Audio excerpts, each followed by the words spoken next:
A very good evening to you. Thank you for joining us. Welcome to Sports Tonight. This is the Wednesday night edition of the show. It's the midweek edition, and we're here to serve you and give you the best, of course, in terms of giving you updates and allowing you to enjoy the happenings in the world of sports, both at home and, of course, abroad. So it's time for us to take you on that cruise. Promises to be exciting, fun-filled for the next 50+ minutes that we're doing this. We will make it as enjoyable, as informative as possible for you. My name is Unbeaten.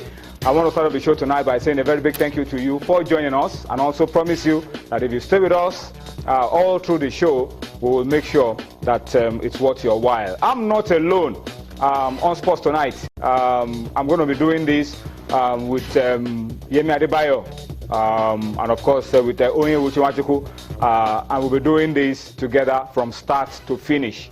So let me just quickly welcome on board Yemi Adebayo. Yemi, good to have you with us on the show tonight. It was a pleasure, Tony. And of course, on a Wednesday, you expect to see this man is always here with us, the news editor of Sporting Life. We're always happy to share from his wealth of knowledge. That's Onye Wuchi Onwachuku. Onye, good to have you join us once again on Sports Tonight. There's a lot to talk about on the program tonight. Of course, as we speak, the second game of Group A in the Africa Cup of Nations is going on, and it's a surprise that we have on our hands already. But there's still a lot of time for things to change. Guinea-Bissau are 1-0 up over Cameroon, and wow, that's going to be one of the surprise results of the Nations Cup if it stands that way till the end. But we'll talk about it, of course, and talk about the games tomorrow. We are getting into the second round of matches, and now it's beginning to get a lot more exciting, a lot more dicey for the teams. So we'll spend some time to talk about all of that on the program tonight. We will also be spending quality time today. We don't have a choice. We have to talk about our own.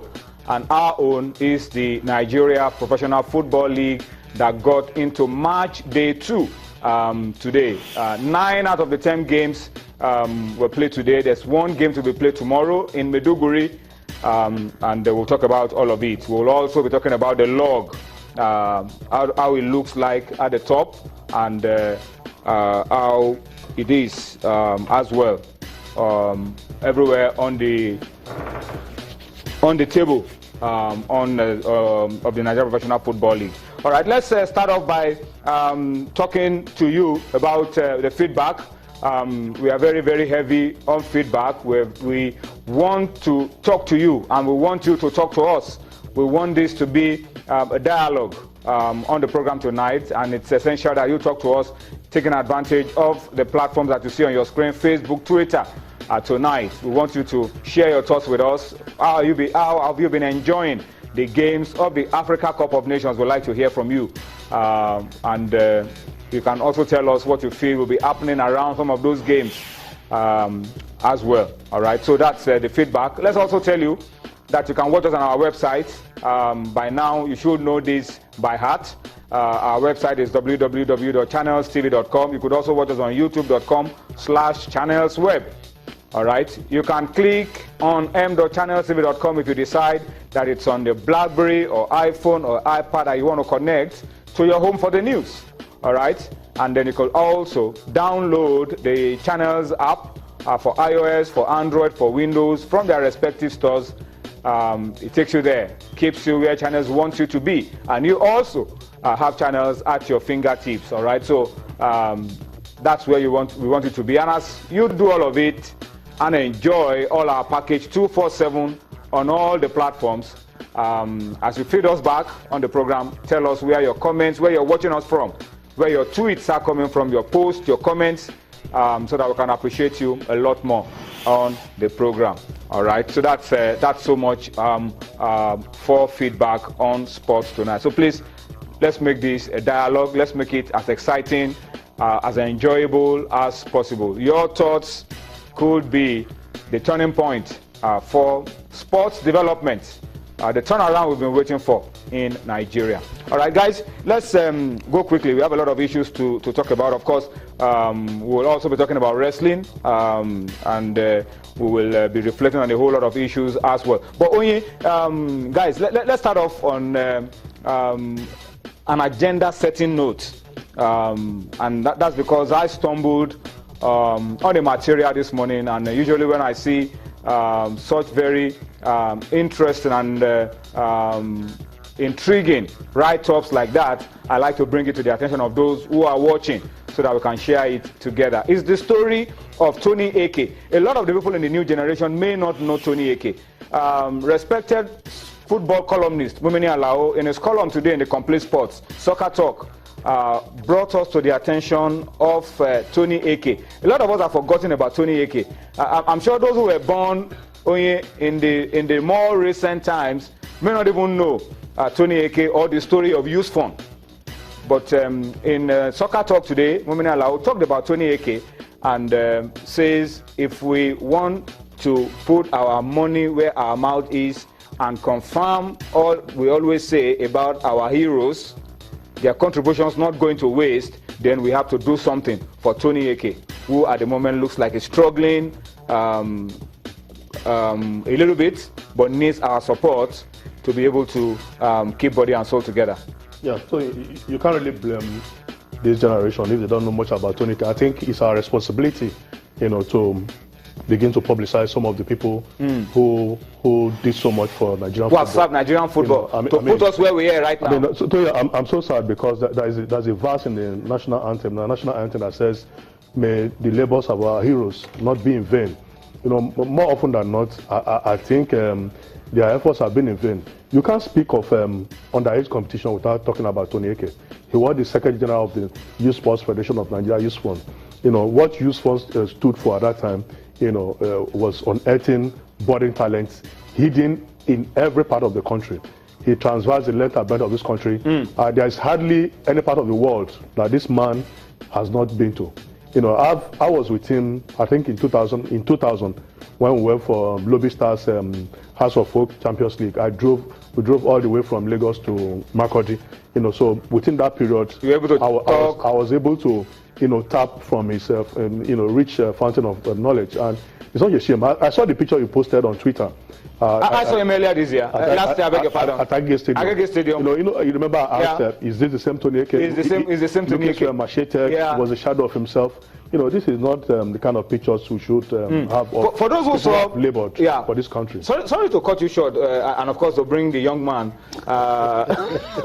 We may not have known too much about him into the discussion. You saw the picture of Undoka Ogbadi, 1985, the 4 sets of 8th grade team to win a World Cup for Africa was Nigeria. But the instructive thing is that all of those players passed through Tony Eke. Very true. All of those players. Very true. It was a very solid youth football structure that Youth Fund was able to put together. Before Yami makes his contribution, I remember that there was hardly any player from Victor Ekpeba, from Eti Messin, in that journey I spoke about, from Lagos to Makurdi, that he didn't have a role in their discovery. All of them. This is a time Taribo West. These players, active and present, should come to his aid.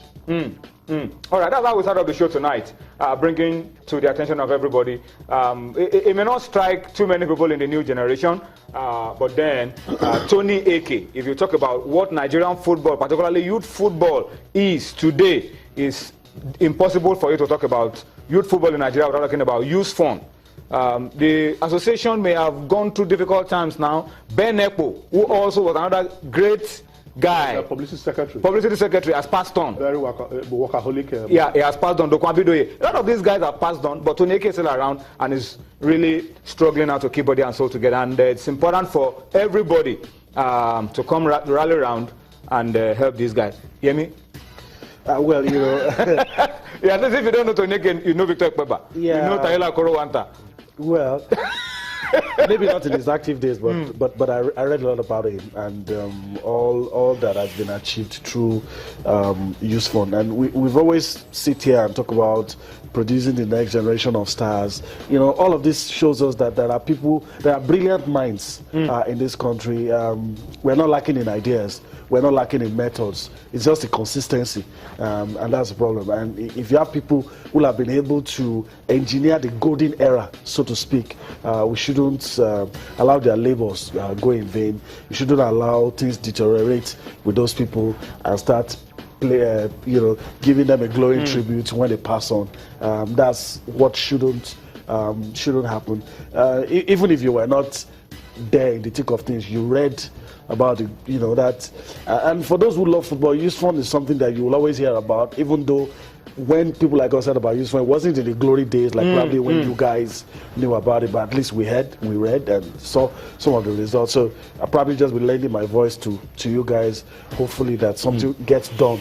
And like you said, labors of our heroes should not be in vain. Well, for anybody who's interested in knowing a lot more about what the plan is for Tony Eke, I urge you to go read up Soccer Talk, today's edition of Complete Sports. Mumini Alao did a whole lot on Tony Eke and how you can help him to keep his body and soul together.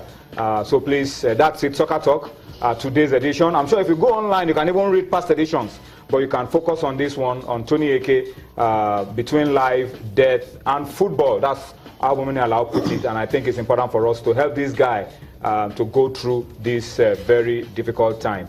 I'll try to establish contact with him as well and see if one of these days we can get him to come to our studios to talk a little bit about grassroots football and what... And he was a journalist too. I mean, he's a very good journalist. Solid broadcaster. Yeah, solid broadcaster. So we'll probably bring him here one of these days and hear from him and see what we can make out for Tony Eke. All right, let's go on very quickly from the story of a hero.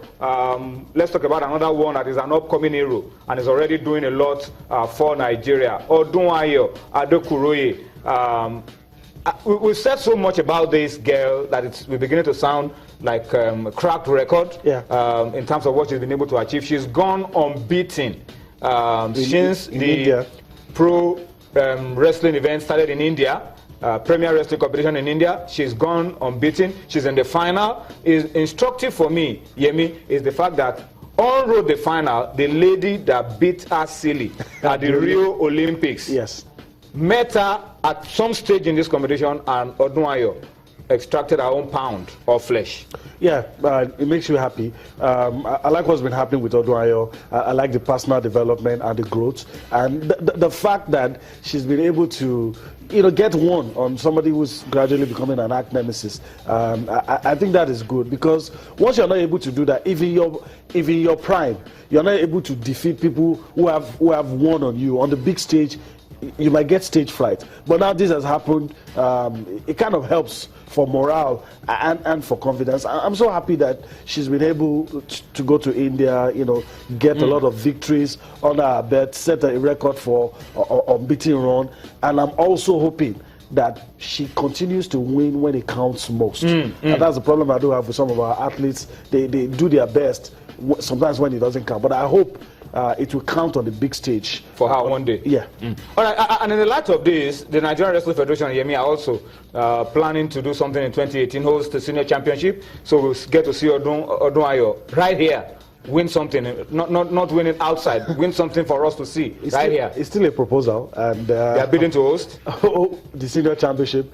Hopefully, they are going to be writing to the ministry, and hopefully they'll get Federal Ministry of Sports to the African Wrestling Championship. Yeah, to tell them of their intention to host. Hopefully, they'll get the support they need. If they get that support, it's going to be the first time that Nigeria will be hosting the continent's biggest wrestling tournament. But our own national championship will start here March the 8th to 13th, right there in Bayelsa State.